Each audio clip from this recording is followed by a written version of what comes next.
We're here with one of the league's head coaches, the head coach from Richmond, Danny Rocco, as we were just talking for a few moments about how, this comes up so quick, doesn't it? The end of July, here we go, August, and hope you're ready for some football. Yeah, I guess, we're right? excited. This will be my 32nd year in coaching, college level, and my 10th year as a head football coach. So you kind of get used to the rhythm of the summer.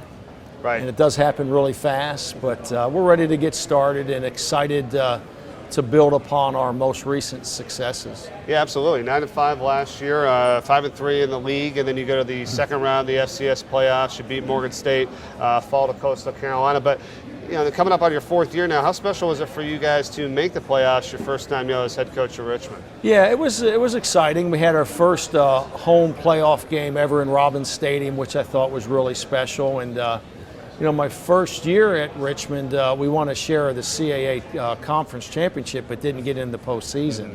So we were sitting there at 8-3, and I think we were ranked 16th in the country. So that was a frustrating year, and we certainly wanted to get that monkey off of our back. So we're excited about the talent we have. I think our kids learned a lot last year with that playoff experience, and hopefully we can find a way to get back into that tournament. I know every year changes, and sometimes people like to look back and, hey, this was last year, and what about this year? And I'm sure as a coach, you're like, listen, this is completely different, And when you came, here to Richmond, from Liberty, what was kind of your plan, and how long does some of that, take? I mean, there's been varying amounts of what coaches think, the time frame is to get your players in there and that kind of stuff. I mean, where are you with that and that process here in the fourth year? Like, what do you think about that? I think we're right on track, and that's kind of the exciting thing. I remember when I first met with the team at Richmond in December of 2011, right after I was hired, we had a number of fifth-year seniors come up to see me after the meeting, and they said, Coach, you probably wouldn't know this, but you're the fifth head football coach that we've had since they've been there. Wow. And when they explained to me the timeline, it was true. They were recruited by one coach, and there had been 4 other coaches prior. So the ability to kind of create your own culture and for the culture of the program, the climate of the program to be the way you want it, it takes some time. And as we're heading into our 4th season, there's only a small number of student athletes on our team that we did not recruit, that I did not recruit. So there's more consistency in the message and the expectation within the program. And the players, I think, are all singing the same song. They recognize the things that we deem important, and the older kids are able to pass that down to the younger kids. So there's a more singular message and purpose as we head into our 4th year, and I'm hopeful that that leads to a consistent program and a consistent performance on the field. And what about some of the other things too, when you go into a new year and then you have a new signal caller, quarterback, you've got a new offensive coordinator as well. I mean, talk about what some of that does to trying to maintain and improve on the consistency that you talk about each year. Yeah, offensively, Charlie Fisher takes over as our offensive coordinator. Charlie has a great resume, a great track record.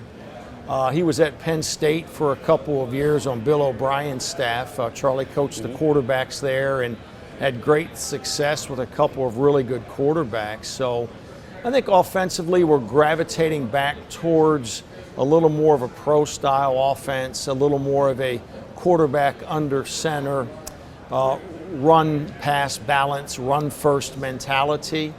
And then at the quarterback position, Mike and Mike have both graduated and moved on. So I like what we have. Kyle Laletta, I think, has got a bright future. David Broadus is a very talented and strong-armed quarterback.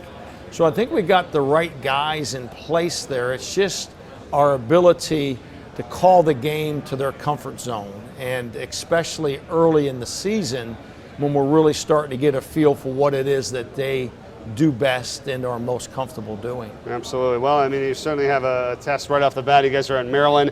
Your first game of the season, ESPNU at noon on September 5th. So that should be a lot of fun there in College Park, I'm sure. Looking forward to it. I spent 2 years at the University of Maryland. I was there on Ron Vanderlinden's staff in 98 and 99.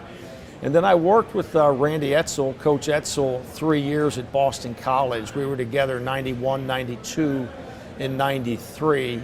Randy was coaching the secondary on Tom Coughlin's staff, and I was coaching the defensive line. So I've got some history here at the school, got some history with Randy, and certainly excited about the opportunity to compete against a program like Maryland, a Big Ten program, and hopefully we'll be ready to perform at a high level. All right, well, sounds good. Wish you the best of luck, and great to see you, and go get them this year. All right? Thank you very much. Thank I you, appreciate Coach. that. Yeah, Thanks. Thanks a lot, Danny Rocco, head coach of Richmond.